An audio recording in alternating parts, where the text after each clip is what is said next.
मुंशी प्रेमचंद द्वारा लिखी गई कहानी आत्माराम। वेदोग्राम में महादेव सोनार एक सुविख्यात आदमी था। वह अपने साहिबान में प्रातः से संध्या तक अंगीठी के सामने बैठा हुआ खट खट किया करता था। यह लगातार ध्वनि सुनने के लोग इतने अभ्यस्त हो गए थे कि जब किसी कारण से वह बंद हो जाती तो जान पड़ता था कोई चीज़ गायब हो गई। वह नित्य प्रति एक बार प्रातःकाल अपने तोते का पिंजरा लिए कोई भजन गाता हुआ तालाब की ओर जाता था। उस धुंधले प्रकाश में उसका जर्जर शरीर, पोपला मुंह और झुकी हुई कमर देखकर किसी अपरिचित मनुष्य को उसके पिशाच होने का भ्रम हो सकता था। ज्यों ही लोगों के कानों में आवाज़ आती, सत गुरुवत शिवदत्त दाता, लोग समझ जाते कि भोर हो गई। महादेव का पारिवारिक जीवन सुख में न था। उसके 3 पुत्र थे, 3 बहुएं थीं, दर्जनों नाती पोते थे, लेकिन उसके बोझ को हल्का करने वाला कोई न था। लड़के कहते, तब तक दादा जीते हैं, हम जीवन का आनंद भोग लें, फिर तो यह ढोल गले पड़ेगी ही। बेचारे महादेव को कभी कभी निराहार ही रहना पड़ता। भोजन के समय उसके घर में साम्यवाद का ऐसा गगनभेदी निर्घोष होता कि वह भूखा ही उठ जाता और नारियल का हुक्का पीता हुआ सो जाता। उनका व्यावसायिक जीवन और भी अशांतिकारक था। यद्यपि वह अपने काम में निपुण था, उसकी एक खटाई औरों से कहीं ज़्यादा शुद्धिकारक और उसकी रासायनिक क्रियाएं कहीं ज़्यादा कष्ट साधक थी। तथापि उसे आए दिन शक्की और धैर्य शून्य प्राणियों के अपशब्द सुनने पड़ते थे। पर महादेव अविचलित गांभीर्य से सिर झुकाए सब कुछ सुना करता था। ज्यों ही यह कलह शांत होता, वह अपने तोते की ओर देखकर पुकार उठता, सतगुरुदत्त शिवदत्त दाता। इस मंत्र को जपते ही उसके चित्त को पूर्ण शांति प्राप्त हो जाती थी। एक दिन संयोगवश किसी लड़के ने पिंजरे का द्वार खोल दिया। तोता उड़ गया। महादेव ने सिर उठाकर जो पिंजरे की ओर देखा तो उसका कलेजा सन्न से हो गया। तोता कहाँ गया? उसने फिर पिंजरे को देखा, तोता गायब था। महादेव घबरा कर उठा और इधर उधर खपरेलों पर निगाह दौड़ाने लगा। उसे संसार में कोई वस्तु अगर प्यारी थी तो वह यही तोता। लड़के बालों, नाती पोतों से उसका जी भर गया था। लड़कों की चुलबुल से उसके काम में विघ्न पड़ता था। बेटों से उसे प्रेम न था, इसलिए नहीं कि वे निकम्मे थे, बल्कि इसलिए कि उनके कारण वह अपने आनंदमयी कुल्हड़ों की नियमित संख्या से वंचित रह जाता था। पड़ोसियों से उसे चिढ़ थी, इसलिए कि वे अंगीठी से आग निकाल ले जाते थे। इन समस्त विघ्न बाधाओं से उसके लिए कोई पनाह थी तो यही तोता था। इससे उसे किसी प्रकार का कष्ट न होता था। वह अब उस अवस्था में था जब मनुष्य को शांति भोग के सिवा और कोई इच्छा नहीं रहती। तोता एक खपरेल पर बैठा था। महादेव ने पिंजरा उतार लिया और उसे दिखाकर कहने लगा, आ सतगुरुदत्त शिवदाता। लेकिन गांव और घर के लड़के एकत्र होकर चिल्लाने और तालियां बजाने लगे। ऊपर से कौवों ने काँव काँव की रट लगाई। तोता उड़ा और गांव से बाहर निकलकर एक पेड़ पर जा बैठा। महादेव खाली पिंजरा लिए उसके पीछे दौड़ा सो दौड़ा। लोगों को उसकी द्रुतगामिता पर अचंभा हो रहा था। मोह की इससे सुंदर, इससे सजीव, इससे भाव में कल्पना नहीं की जा सकती। दोपहर हो गई थी। किसान लोग खेतों से चले आ रहे थे। उन्हें विनोद का अच्छा अवसर मिला। महादेव को चिढ़ाने में सभी को मजा आता था। किसी ने कंकड़ फेंके, किसी ने तालियां बजाई। तोता फिर उड़ा और वहां से दूर आम के बाग में एक पेड़ की पुंगी पर जा बैठा। महादेव फिर खाली पिंजरा लिए मेंढक की भांति उचकता रहा। बाग में पहुंचा तो उसके तलुओं से आग निकल रही थी। सिर चक्कर खा रहा था। जब जरा सावधान हुआ तो फिर पिंजरा उठाकर कहने लगा, सतगुरुदत्त शिवदत्त दाता। तो तोता फिनकी से उतरकर नीचे की एक डाली पर आ बैठा, किंतु महादेव की ओर शशंक नेत्रों से ताक रहा था। महादेव ने समझा डर रहा है। वह पिंजरे को छोड़कर आप एक दूसरे पेड़ की आड़ में छिप गया। तोते ने चारों ओर गौर से देखा, निशंक हो गया, उतरा और आकर पिंजरे के ऊपर बैठ गया। महादेव का हृदय उछलने लगा। सतगुरुदत्त शिवदत्त दाता का मंत्र जपता हुआ धीरे धीरे तोते के समीप आया और लपका कि तोते को पकड़ ले, किंतु तोता हाथ न आया। फिर पेड़ पर आ बैठा। शाम तक यही हाल रहा। तोता कभी इस डाल पर जाता, कभी उस डाल पर, कभी पिंजरे पर आ बैठता, कभी पिंजरे के द्वार पर बैठे अपने दाना पानी की प्यालियों को देखता और फिर उड़ जाता। बूढ़ा अगर मूर्तिमान मोह था तो तोता मूर्तिमयी माया। यहाँ तक कि शाम हो गई। माया और मोह का यह संग्राम अंधकार में विलीन हो गया। रात हो गई। चारों ओर निबिड़ अंधकार छा गया। तोता न जाने पत्तों में कहाँ छिपा बैठा था। महादेव जानता था कि रात को तोता कहीं उड़ कर नहीं जा सकता और न पिंजड़े में ही आ सकता है। फिर भी वह उस जगह से हिलने का नाम न लेता था। आज उसने दिन भर कुछ नहीं खाया। रात के भोजन का समय भी निकल गया। पानी की बूंद भी उसके एक कंठ में न गई, लेकिन उसे न भूख थी न प्यास। तोते के बिना उसे अपना जीवन निस्सार, शुष्क और सूना जान पड़ता था। वह दिन रात काम करता था इसलिए कि यह उसकी अंतः प्रेरणा थी जीवन के, और काम इसलिए करता था कि आदत थी। इन कामों में उसे अपनी सजीवता का लेस मात्र भी ज्ञान न होता था। तोता ही वह वस्तु था जो उसे चेतना की याद दिलाता था। उसका हाथ से जाना जीव का देह त्याग करना था। महादेव दिन भर का भूखा प्यासा, थका मांदा रह रहकर झपकियाँ ले लेता था, किंतु एक क्षण में फिर चौंक कर आंखें खोल देता और उस विस्तृत अंधकार में उसकी आवाज़ सुनाई देती, सत गुरुदत्त शिवदत्त दाता। आधी रात गुजर चुकी थी। सहसा वह कोई आहट पाकर चौंका। देखा एक दूसरे वृक्ष के नीचे एक धुंधला दीपक जल रहा है और कई आदमी बैठे हुए आपस में कुछ बातें कर रहे हैं। वे सब चिलम पी रहे थे। तंबाकू की महक ने उसे अधीर कर दिया। उच्च स्वर से बोला, सत गुरुदत्त शिवदत्त दाता, और उन आदमियों की ओर चिलम पीने चला गया। किंतु जिस प्रकार बंदूक की आवाज़ सुनते ही हिरण भाग जाते हैं, उसी प्रकार उसे आते देख सब के सब उठकर भाग गए। कोई इधर गया, कोई उधर। महादेव चिल्लाने लगा, ठहरो ठहरो। एकाएक उसे ध्यान आ गया, ये सब चोर हैं। वह जोर से चिल्ला उठा, चोर चोर, पकड़ो पकड़ो। चोरों ने पीछे फिर कर न देखा। महादेव दीपक के पास गया तो उसे एक मलसा रखा हुआ मिला जो मोर्चे से काला हो रहा था। महादेव का हृदय उछलने लगा। उसने एक कलसे में हाथ डाला तो मोहरें थी। उसने एक मोहर बाहर निकाली और दीपक के उजाले में देखा, हाँ मोहर थी। उसने तुरंत कलसा उठा लिया और दीपक बुझा दिया। पेड़ के नीचे छिप कर बैठा रहा।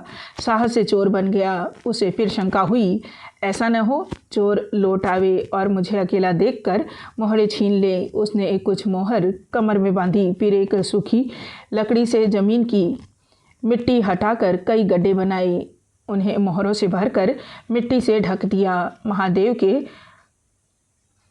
अंतर्नेत्रों के सामने अब एक दूसरा जगत था, चिंताओं और कल्पना से परिपूर्ण। यद्यपि अभी को उसके हाथ में निकल जाने का भय था, पर अभिलाषाओं ने अपना काम शुरू कर दिया। एक पक्का मकान बन गया। सराफे की एक भारी दुकान खुल गई। निज संबंधियों से फिर नाता जुड़ा। विलास की सामग्रियां एकत्रित हो गई। तब तीर्थ यात्रा करने चले और वहां से लौटकर बड़े समारोह से यज्ञ ब्रह्म भोज हुआ। इसके पश्चात एक शिवालय और कुआं बन गया। एक बाग भी लग गया और वह नित्य प्रति कथा पुराण सुनने लगा। साधु संतों का आदर सत्कार होने लगा। अकस्मात उसे ध्यान आया, कहीं चोर आ जाएं तो मैं भागूंगा क्यों कर। उसने परीक्षा करने के लिए कलसा उठाया और 200 पग तक बेतहासा भागा हुआ चला गया। जान पड़ता था उसके पैरों में पर लग गए हैं। चिंता शांत हो गई। इन्हीं कल्पनाओं में रात व्यतीत हो गई। उषा का आगमन हुआ। हवा जागी, चिड़िया गाने लगी।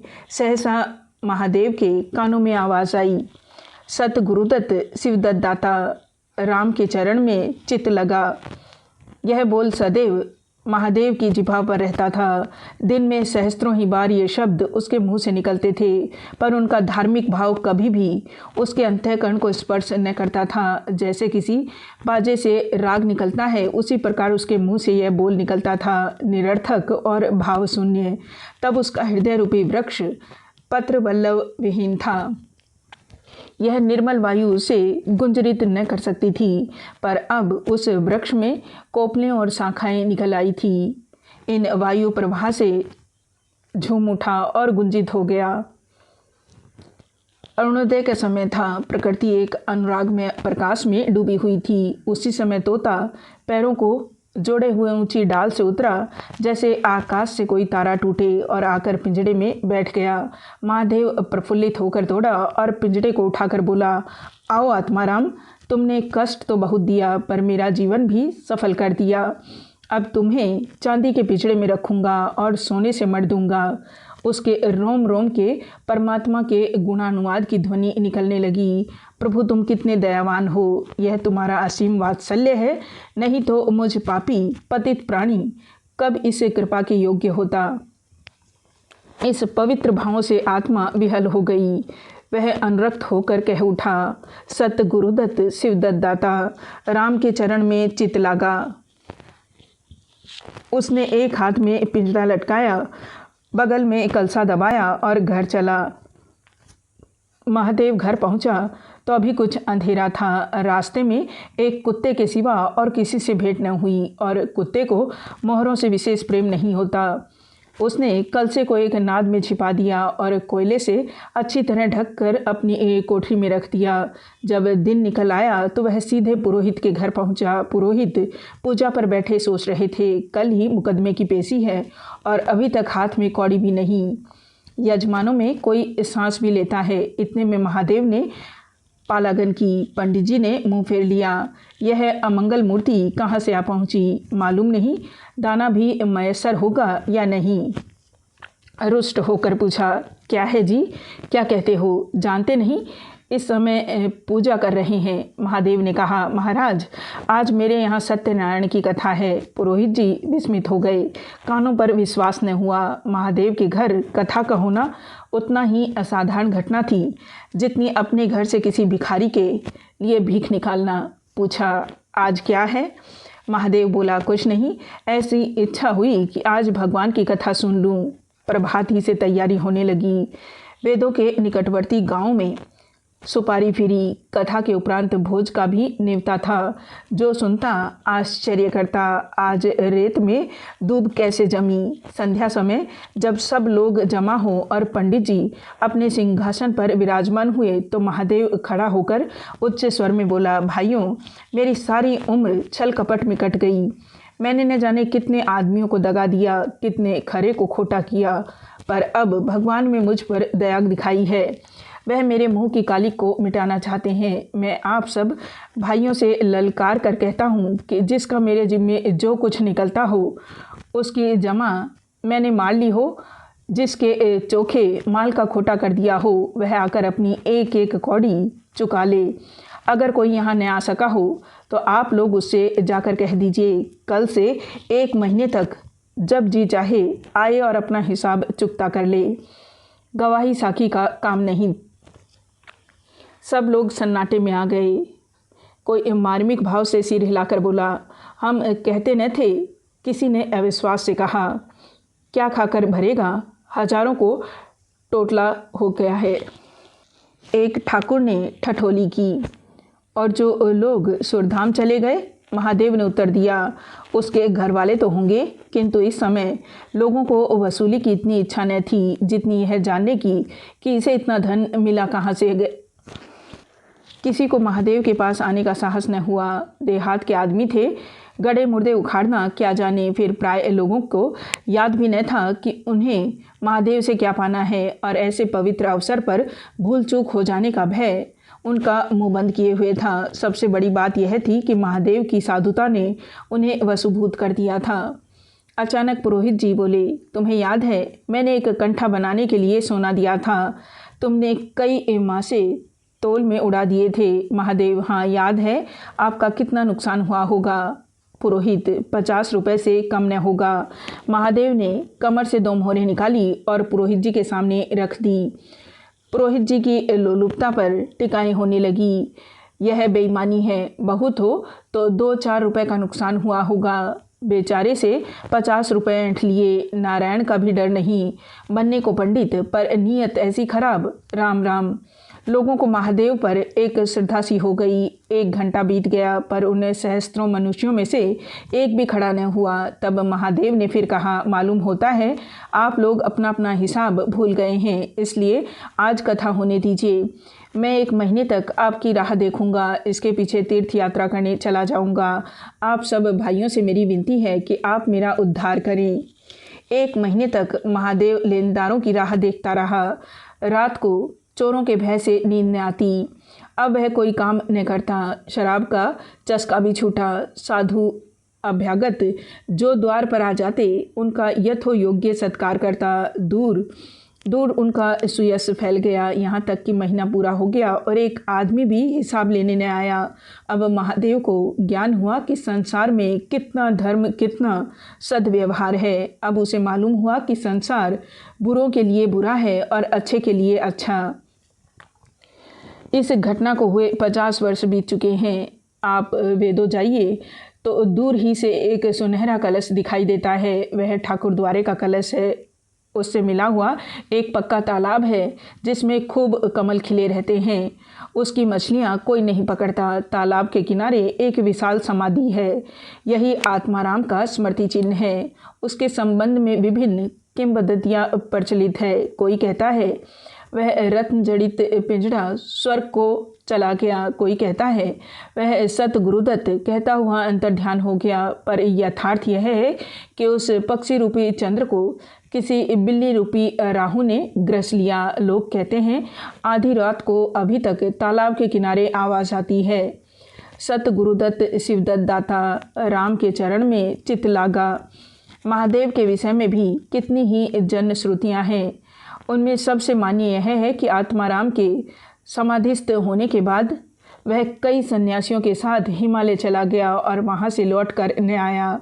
उसका नाम आत्माराम प्रसिद्ध हो गया।